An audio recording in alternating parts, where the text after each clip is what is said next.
kalimutan nyo. Pero magsisorry naman. Yan. So pag binasa, pa! Sorry!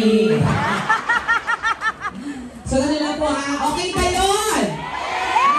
Salamat po sa inyong pangunawa. At syempre, wala tayong gagawin buong gabi kundi magtawanan at magkantahan. Correct. Lahat ngayong gabi, please, paki-mindset lang po kayo ngayong gabi at bawal po ang